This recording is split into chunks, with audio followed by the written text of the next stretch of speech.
So now we're looking at the same isopropanol synthesis reactor. However, before we were treating this entire reactor, this entire process as one big box where we have inputs of alkenes and water, and we have an output of ether and alcohol. But now we're going to be looking a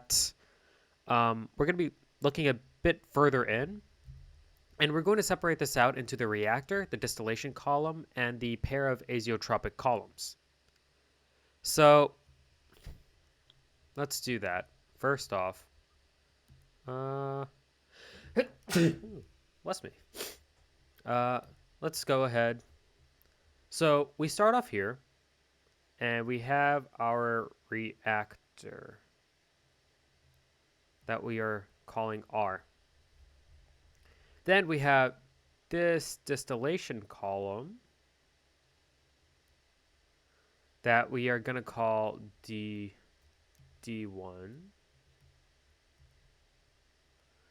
And then we have our pair of azeotropic distillation columns. And this is called AZ. So what this is asking us to do now, what we are being asked to do, is we have already set these up into 3 different unit operations. We're going to set up the material balance in vector form for each of these 3 components of the process. And we are going to use some of these numbers here to calculate what is given in the problem. So we just blow this up a little bit. So we look here and we realize that we've gone ahead, we've defined each of the subsectors that we're worried about. But now we want to define the feeds, right? We want to define what's going in, what's going out, and all that sort of stuff, right? So let's start here. So we can call this the feed to D1. This is the D1F. This is the feed to the distillation chamber that we have labeled D1. And so if this is our D1F, this is coming out the bottom of our distillation chamber. So we'll call this the D1 bottom. This is the distillate coming out of the distillation chamber. So we'll call this D1 lowercase d for distillate. And then we move over to our azeotropic. Now, the main thing that we're really focused on here, apart from, of course, the flows out of the azeotropic distillation chamber, is this feed right here, right? And so this part here is the decanter. And so if we wanted to name what this feed would be, we could call this the, let's see, we call this the decanter water, I guess, decanter W. Because what's flowing out of here is water that's going to be recycled. It's going to tag on with this, the bottom feed off of the distillation chamber here. It's going to tag on, and this is going through the water recycle all the way up, and it's going to go back into the trickle bed reactor. So that's going to be part of the input for our reactor part. So now I want to take a look at this .dict thing here. So we're back in our Python library. If you may have noticed, this is the code that we use to run our part B calculations for our one box model. But I want to take a look at this .dict. Now what .dict is,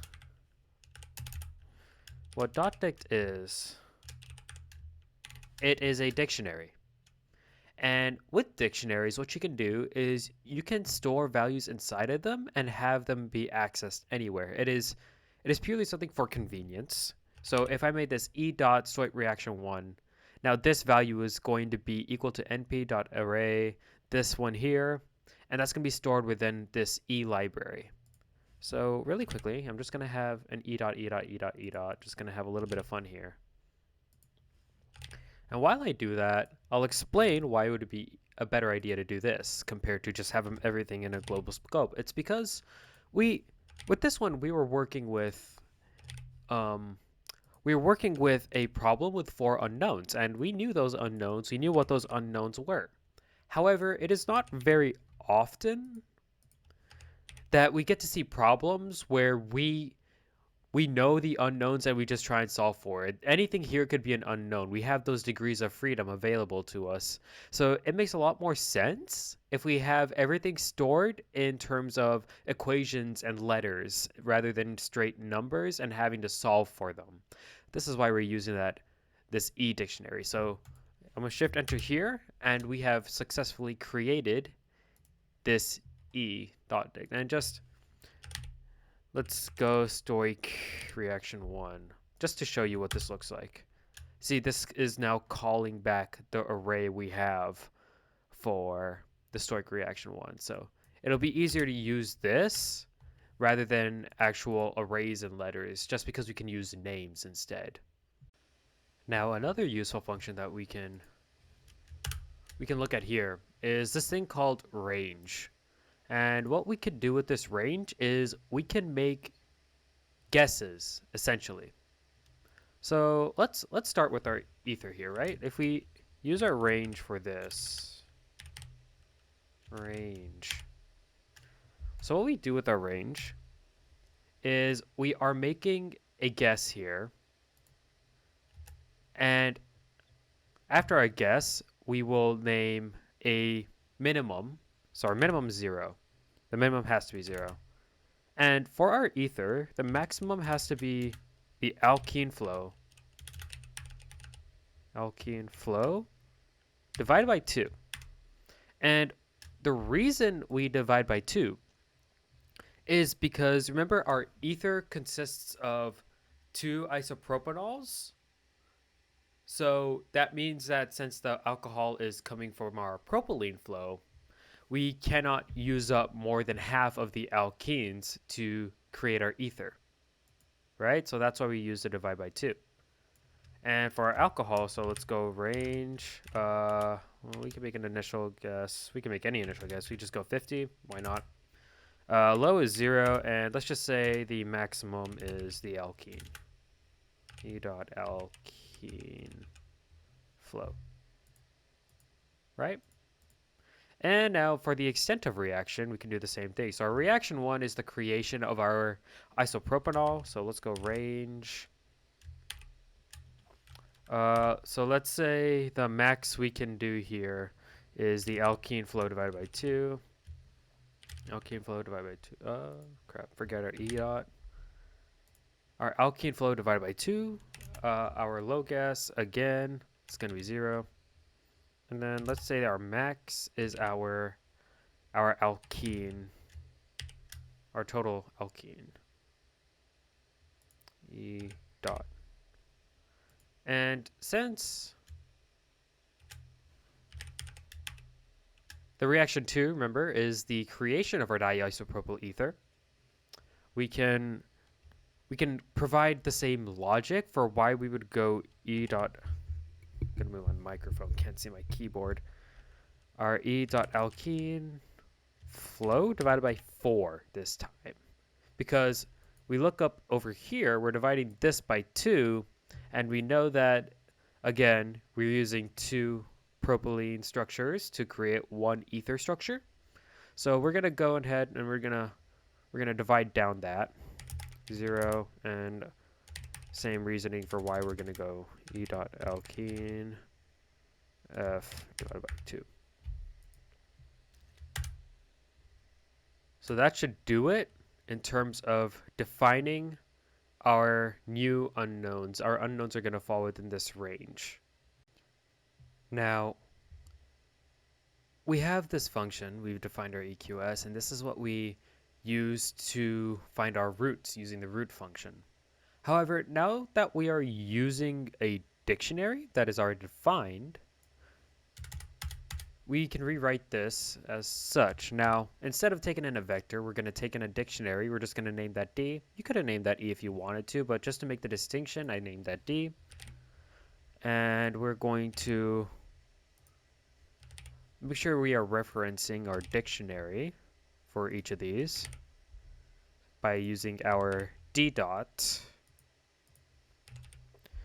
And so while I'm doing this, you may be asking the question like, hey, what really is the benefit of doing it this way? And the benefit is, well, our unknowns, this function doesn't know what our unknowns are. It sees everything, and it sees everything as an entry. And so the advantage to this is you could have very, very complicated, um, you could have a very, very complicated reactor here. It could be much more complicated than the example reactor that we are currently working with. And we don't want to change our mass balance reaction or mass balance equations at all, because if we had to change our mass balance equations for each and every single one of these more and more increasingly complicated reactor systems, we'd be here all day and we'd never get any work done. So it is rather more advantageous to us to label out the terms that represent everything and work with our unknowns in that way.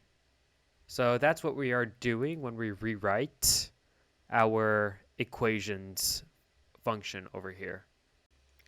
Now, another thing that we may look at is this funny little thing called D2NT. And what D2NT stands for, it stands for Dictionary to Named Tuple. And what this function does is, let's jump over here. So this is the code behind the dictionary to name tuple.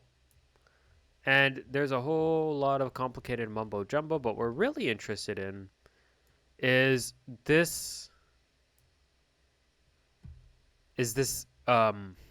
all these values that we have out here. So we have our x initial, which is our initial guess. We have our x2 named tuple. We also can wrap our array so that it is readable as a vector. Have our x2 unknown and our constants, right? So we also want these to be defined. So if we ran our D2NT on our dictionary, there's this overwhelming amount of information that it looks like a lot, and it's just a lot to compute. So to make it easier on our eyes and ourselves, we're going to unpack this wrapped vector here. So we have our x initial, our x2NT, x2 named tuple, we're going to have our wrap, and that's our wrapped vector right about there. Our x2 unknown,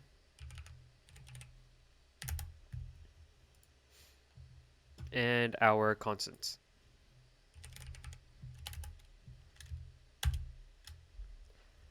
Now, we could get into why this pops up as some random number. We can delve into that a little bit. It's a little bit fun to talk about. So, the reason why this number is just out here and doesn't really have anything to do with anything here. Well, first we can look at our x2 named tuple, use our x initial. Or rather, I think it might be our x unknown. Yeah. So, if you look here, this is a lot more readable. These are our values, our guesses for what we're putting in, right? So we have our ether flow, that's 5, that's the guess we gave here. We have our alcohol flow, that's 50, that's the guess we gave here. We have our extent of reaction 1, which is 50, which is our 100 divided by 2, and then 25 is 100 divided by 4. So looking at this, we kind of made this a lot more readable to us. So why do we need this? Well, remember that a regular root solver in Python, it goes from negative infinity to positive infinity. You're analyzing all of the values that make the function you're trying to solve 0. However, over here, we have constraints. We have constraints for the guesses we're making. We're going from 0 to some higher value. And so when we do things like that, we look at something called a logistic function or a logistic curve. And as you can see here, we are analyzing all of the zeros that fall between negative infinity and positive infinity. In our case, we're analyzing from 0 to some higher bound. So since we have a bounded function, we end up with a little bit of a discrepancy here with this initial guess that we can't really decipher for the life of us. So that's not really stuff that we need to know moving on for this. We just need to know that we need to unpack our dictionary to name tuple and have them unpacked into each of these variables. So I pop back up here on my whiteboard because I want to talk about a very important topic that's going to relate here, and that's Raoult's law. Raoult's law. And if you remember Raoult's law, just zoom in a bit here. Raoult's law tells us that the mole fraction of the liquid phase, denoted by X, times the saturation vapor pressure of the pure component at some temperature is going to be equal to the mole fraction in the vapor phase times the total pressure. And so let's drop a system really quick.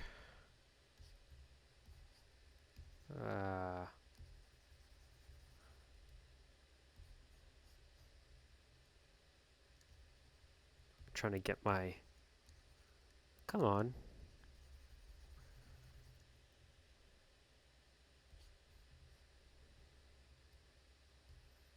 Yeah, whatever, it'll do. So in the bottom here we have some liquid phase. At the top here we have some vapor phase. And so over here, remember we called this the interface. And that's where the vapor and liquid phases meet. And so we have mole fractions. So we have like y1, y2, y3. We have x1, x2, x3. So we have these mole fractions. And at this closed system, these mole fractions are related by this known thing, our saturation vapor pressure.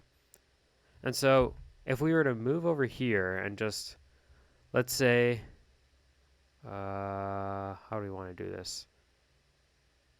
Let's say yi over xi, the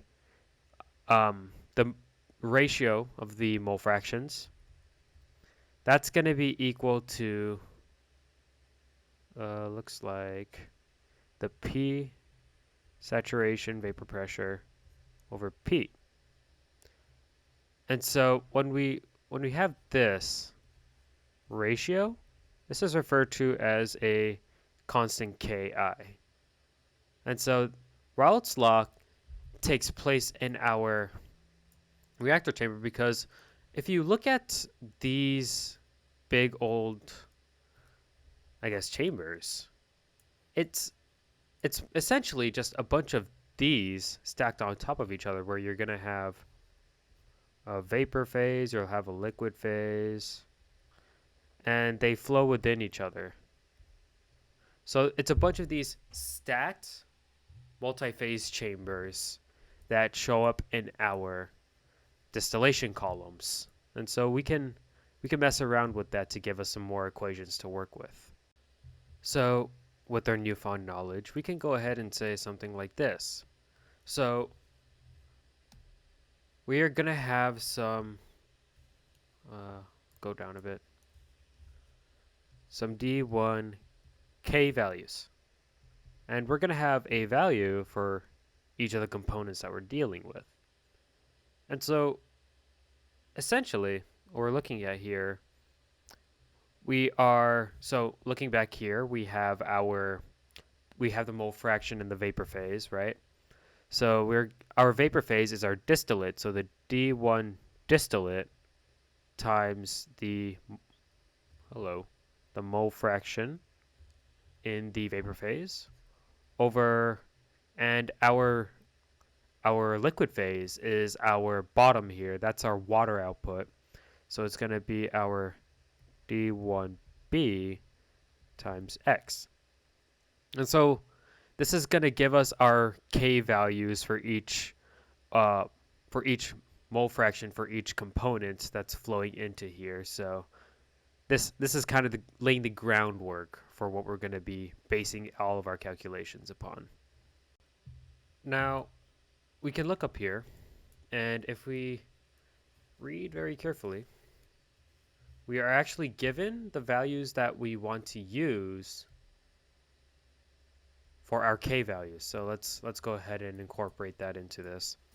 So for this specific one, we want to use 100, 10, 5, and 0.2. Double check that that's correct. It is correct. And these are going to be the molar ratio constant values for each one of our components. Remember, we numbered these 1 through 4. So 1, 2, 3, 4. We have our propylene at the very top because that's the most volatile, followed by our ether, followed by our alcohol, followed by water. So now we look here. I mean, we have D1K here now. These are equal to each other. And so if we subsidize both of these and just set these equal to each other, well, we're going to get 4 equations out of this because the molar ratios for each one of these have to satisfy each other. So we're going to have the molar ratio satisfy 1, 2, 3, 4. So we're going to get 4 equations out of this relationship right here. So the last thing I want to talk about here is we're going to undergo a bit of theory. And the theory is going to go something like this, right? So say we have a total molar flow rate, right? And within this total molar flow rate, we're going to have some separate flow rates. So if we had something that was, let's say, 100 moles per second, right? We're going to have some component 1, which is going to have, say, I don't know, say this is 70, and 2 ends up being 10. How much I have to say? So 3 is going to be 15, and then 4 is going to be 5. So it's 80, 95, 100, right? So this is the breakdown of our moles per second, right? Another way we could rewrite this is having these in terms of mole fractions. And we're using Z because we're not necessarily independent of temperature here, so we could have mixtures of liquids and solids and yada, yada, yada, so we don't want to worry about that. So if we rewrote this, we would have, this mole fraction 7/10, this mole fraction's 1/10. This mole fraction is 1500ths, I believe. Yeah. And then this one is 500ths. So looking at this, an immediate constraint comes to mind, right? So we have to have Z1 plus Z2 plus Z3 plus Z4 has to equal 1. Has to. There's no other way around it because you need to make sure that you're accounting for all the mole fractions. Which also means that these mole fractions can't be negative. So a way to overcome these constraints, because these constraints can get pretty crazy. You can have a lot of constraints for only having a few acceptable values. So one way we can overcome this is doing a sort of variable transformation. And that transformation is going to be xi is going to equal e to the vi over 1 plus the summation of e to the vi for all I less than n. And then xn is going to equal 1 plus the summations of xi for I equals n. And essentially what we're doing, this vi is some really, really big number, some really, really big negative number. So vi could be something like negative 100, let's say. So we're going to have a numerator that's going to be very close to 0. We're going to have summations of very, very, very little numbers, and a 1 to make sure we're not dividing by 0. And so we're accumulating very, very small amounts. And for the final one, we're just adding the summation of all of our xi's. And so essentially now what we're doing is for, let's say we're using our 4-component system here. For x1, x2, x3, we're following this rule here. For x4, we are ensuring this rule here. And this makes sure that our final mole fraction is 1. Because if we look here, we have very, very small accumulations, and they're only getting increasingly small. So essentially what we end up with here is our final mole fraction, and we can analyze this from negative infinity to infinity. And that's the big advantage of this. Using this, other than using the constrained mole fractions there, is that we can analyze this from negative infinity to infinity without running into any issues. So let me explain this a little bit better, because I did make a mistake very, very subtly. 1 minus.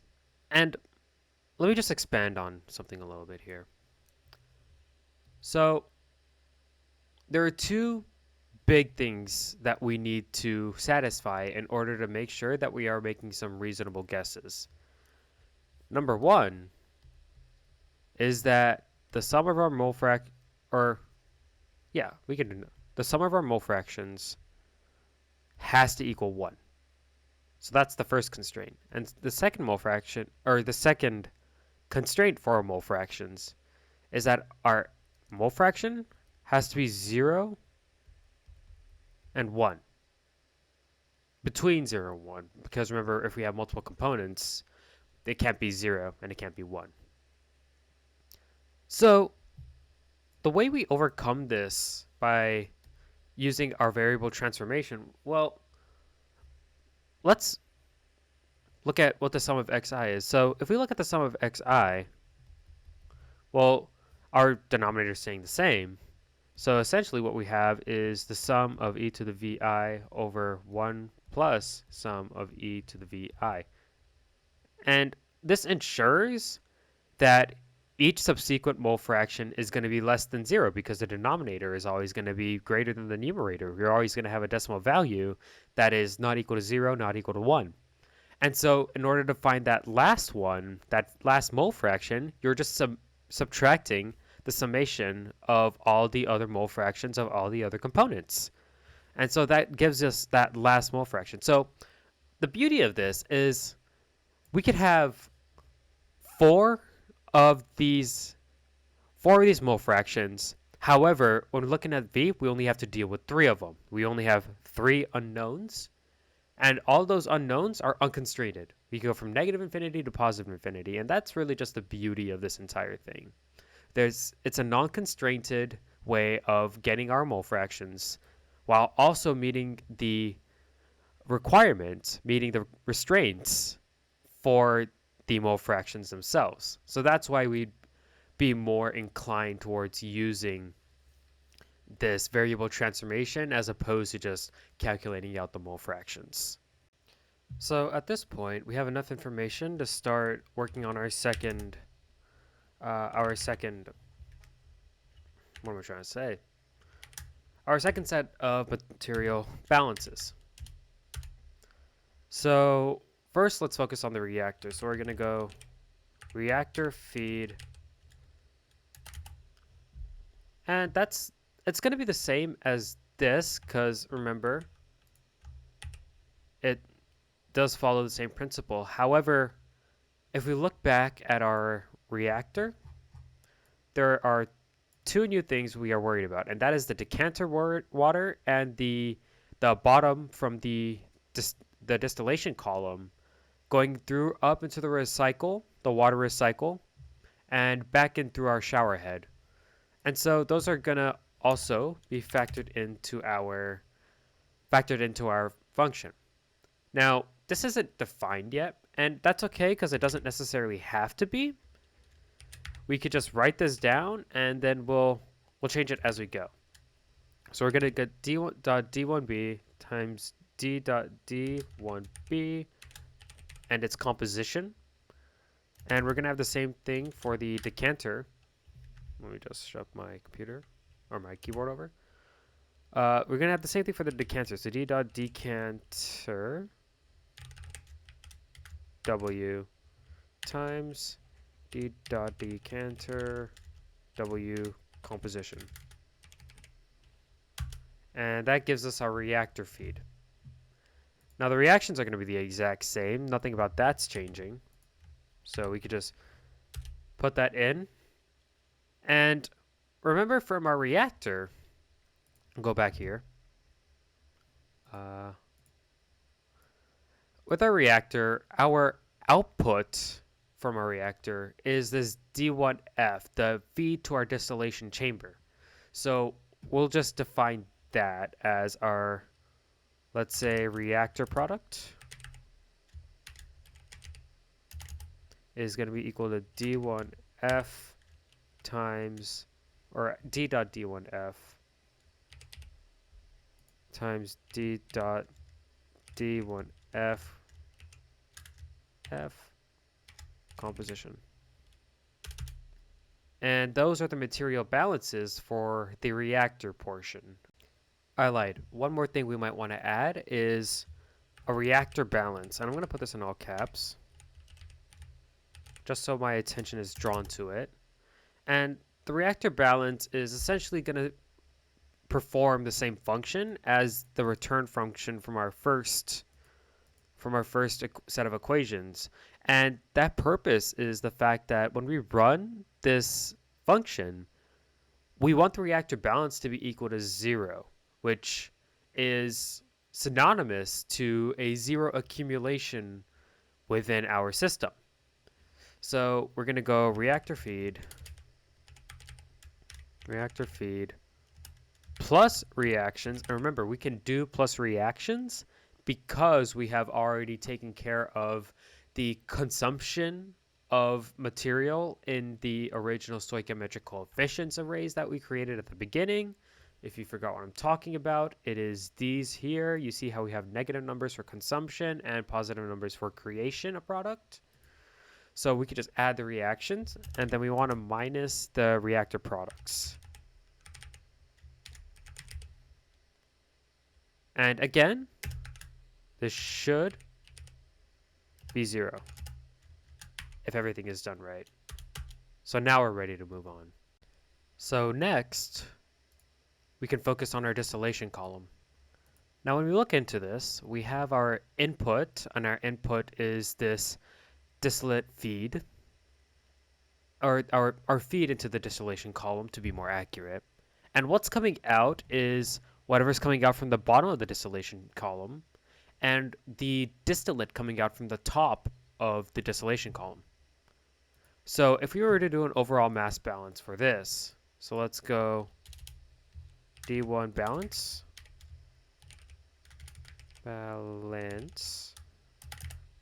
it's going to be equal to the D1F times, or sorry, D dot, keep forgetting that, D dot D1F times D dot the D1F composition minus, and we're going to be subtracting what is coming out from the bottom, so we're going to call that D1B D dot D1B times D dot D1B composition plus the, I'm going to just do it this way because why not? This one's going to be D1 lowercase d for the distillate, and this one's going to be D dot, same thing, same logic. And that should be our D1 balance. Now, the next thing, remember we talked about Raoult's law and this constant K.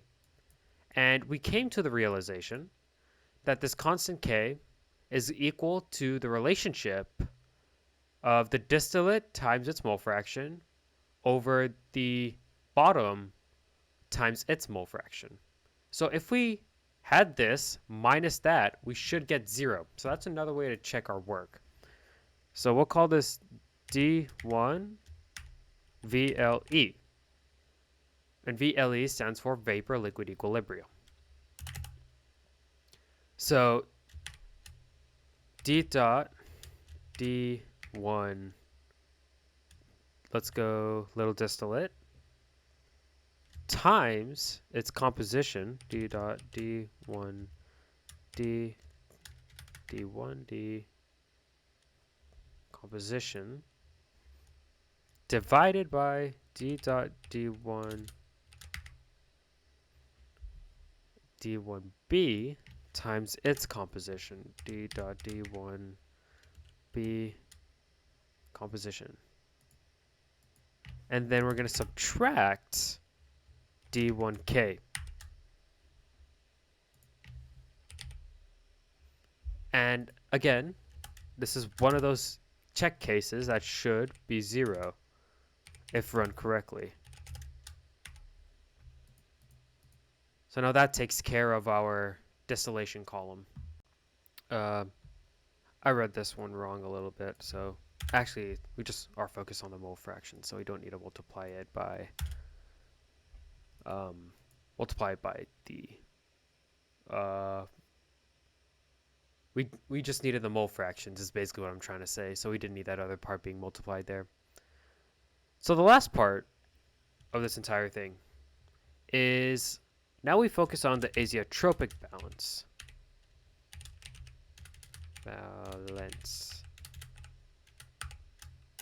I could type, that'd be nice. So our azeotropic balance, let's look over here.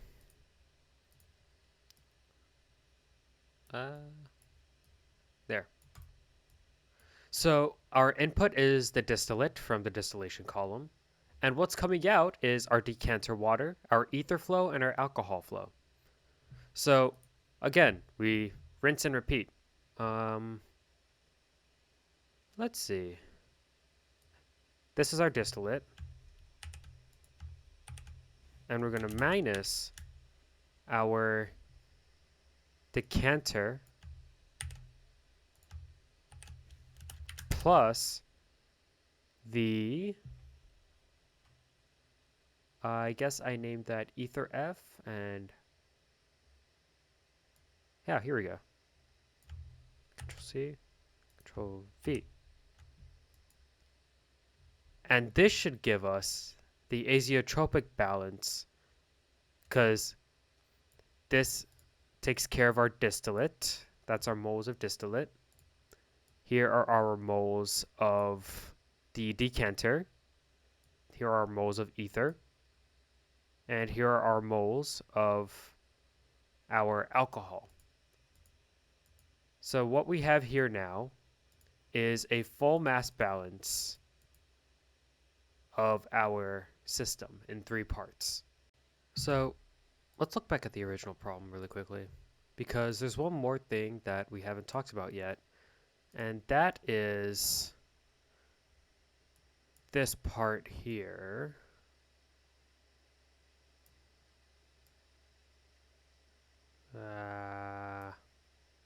There you go. And what we're really focused on is this 12 times that we are. Let me do that a bit better.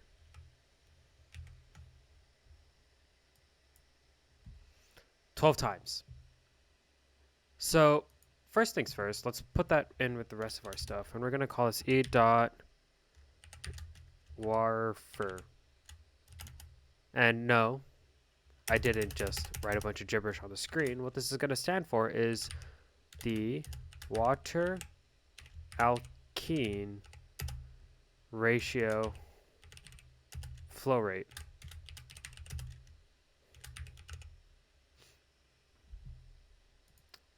And that's equal to 12.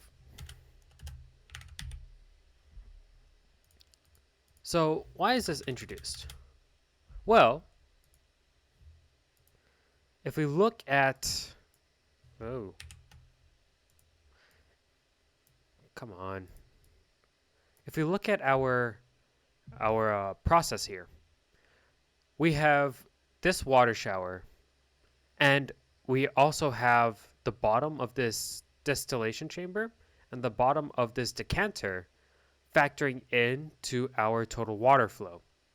So the water coming in is not only just the water that's being inputted, that's being brought into the system, it's also the water that's being recycled and put through the system over and over again.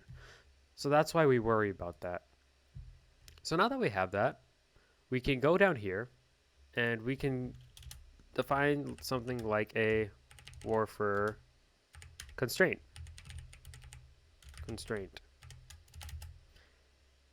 And what this can be equal to is it's going to be equal to all of the water flow rates involved, right? So it's going to be this water flow rate plus, where's the bottom? The bottom. Here it is. This one is also a water flow rate. And last but not least, our decanter water flow rate. And we're going to divide this by the alkene flow rate, our alkene flow rate.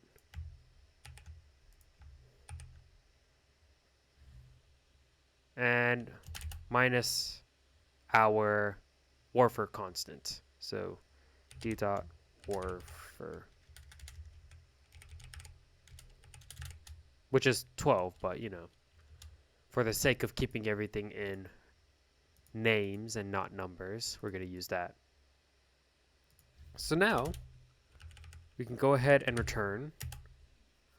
And what we're going to do is we're going to concatenate this entire thing. Concatenate it. And we're going to concatenate an array of all of the unknowns that we want. So that's going to be our reactor balance. That's going to be our D1 balance. Our D1 VLE. Our AZ balance. Oh no.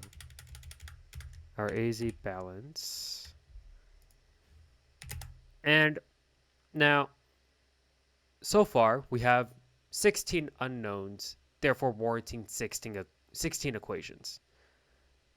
And that's because each of these things we're concatenating is a vector with four terms in it. However, our water alkene flow ratio constant, or however you want to call it, it only has one term. It is a scalar value. So in order to get it into an array that can concatenate into this function, I believe it was np dot at least one dimension. There we go. And then we put our Warfer constraint in here. Warfer constraint. And now that should wrap up pretty much everything we need to do. Now we look here. This is 4 unknowns. This is 4 unknowns, 4 unknowns, 4 unknowns. 16 unknowns plus our Warfer constraint. That is 17 unknowns. And thus, we are warranting 17 equations within this problem. So now, what we do... oh my god, no. Sorry. I'm just going to change something here. So this is the water alkene reactor feed rate. Minor terminology flaw. Don't worry about it. So now what we can go ahead and do is we can start defining out the flows that we don't know. We can already start defining out. Let's start with our distillate 1 feed, right? So E dot D1 feed. And we don't really know what that is. So we're going to make a guess, right? So we're going to use our range. And let's say that it is equal to our alkene flow, E dot alkene flow, times our water alkene reactor feed rate, or WAR for short. And so, of course, our low is going to be 0. And let's say our high is 2 times this. Oh no, it's a guess. Who cares? Toss anything in there. It might work. Now, we also want to find the composition of it, right? So D1F composition. So instead of using the range function to guess, we're going to use the comp function, the composition function. So we're going to go comp. And we're just going to make a guess, right? So let's say that the majority of this is going to be our alcohol. So majority, or actually, maybe majority water. So let's say 0.9 water. And the remaining 10% can be split up against the rest. Let's say that we have very little starting material, so maybe 0. Like, I don't know, 0, 1. And so our, what's next in line? Our ether. Let's say in our ether we have, I don't know, 0.0, say 3. And then 0.06 is our alcohol. I don't know. It's a guess. So we'll end up doing this for each of the unknowns that fall within this equation here. So we end up doing this for each and every one of these. Let's put this in an array really quickly. Put that in an array. So let's move on to the next thing. And the next thing, let's say, we'll focus on the distillate. Let's do the distillate, right? And I'm just going to copy paste this over. And for the distillate, since it's one of the outputs, let's say it's that divided by 2. I don't know, maybe. Let's say it's half that. Let's assume that half of the output is going to the distillate, half of the output is going to the bottom. We'll just assume that way.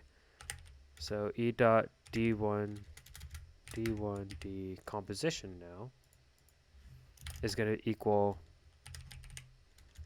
a composition, and our let's make the rest of these 1/3. So 0.33, 0.33, 0.33, right? And now we focus on our D1 bottom. And let's go range. I don't know, do the same thing. Just copy paste this over.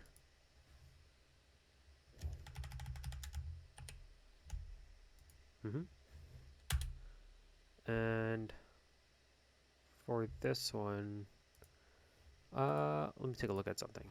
Make sure that we don't.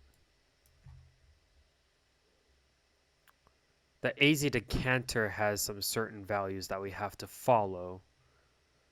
But until then, I think we're good. So for this one, let's go E dot D1B composition. And let's say this one's, I don't know, 0.001, very little alkene left.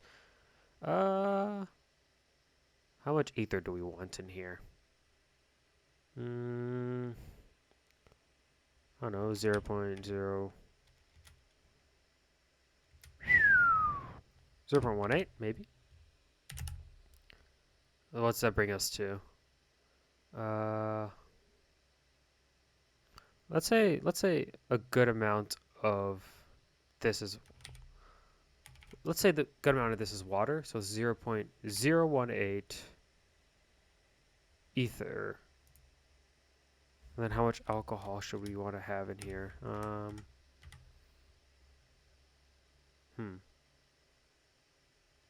Let's say we want that much alcohol in there. And then we want,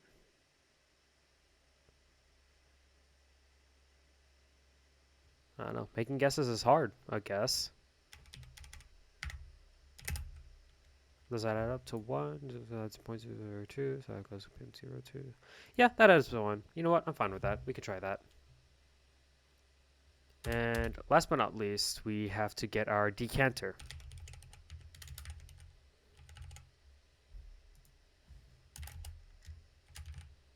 And for this one, I'm going to copy this range.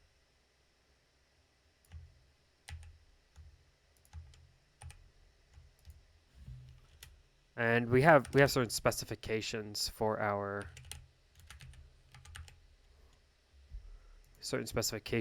composition, so we're going to follow that. So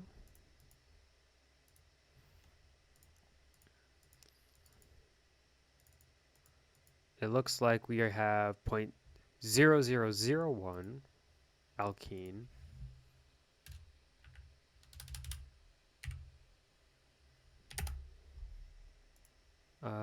0.1, 0.1, 0.8. Okay. 0.1, 0.1, 0.8. Right?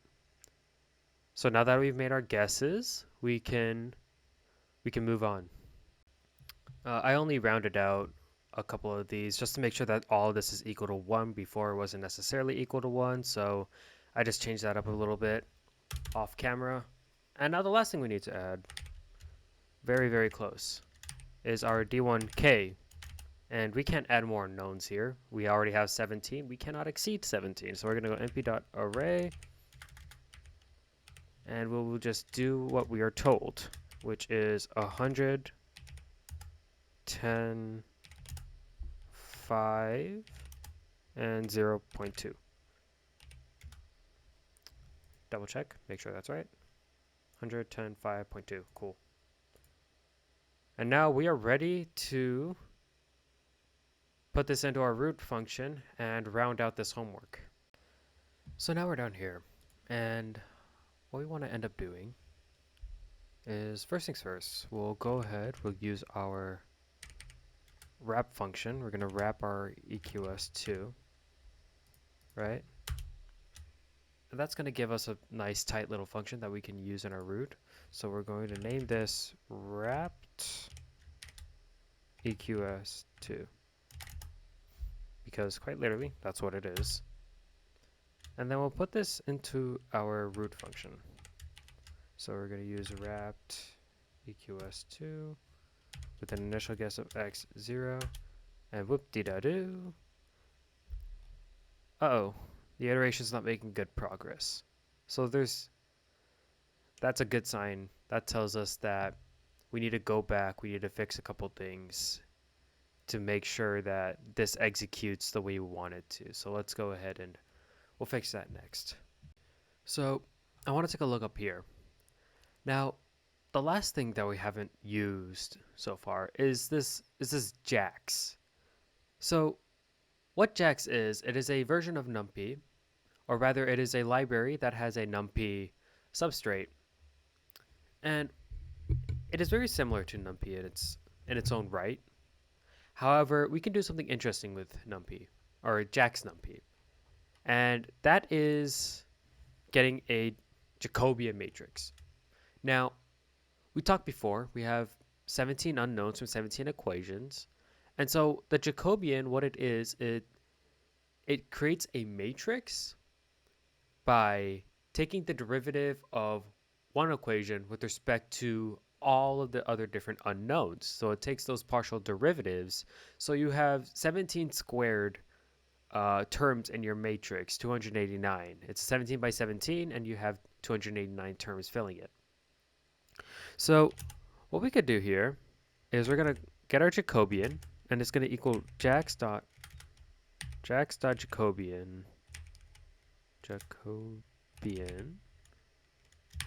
of our wrapped equation. Hit enter. Let's see. What went wrong here? So here's our issue. Realize that over here we've written our concatenate and our at least one dimension in NumPy. However, that's not going to fly if we want to use Jax. So now that we have it, let's just print sol.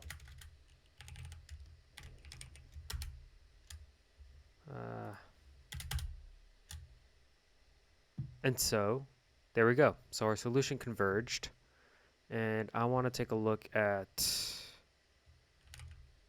x2 unknown for sol.x dot underscore as dict.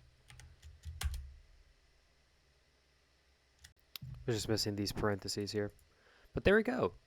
So now, using the Jacobian matrix, we are able to get our unknowns here. And we see that for where we have to have our 4 components, we have our 4 components here, our 4 components there, our 4 components here. So using the Jacobian matrix allows us to get those 17 different unknowns using the 17 equations that we have defined. And we are successfully able to solve for all the unknowns that we have defined.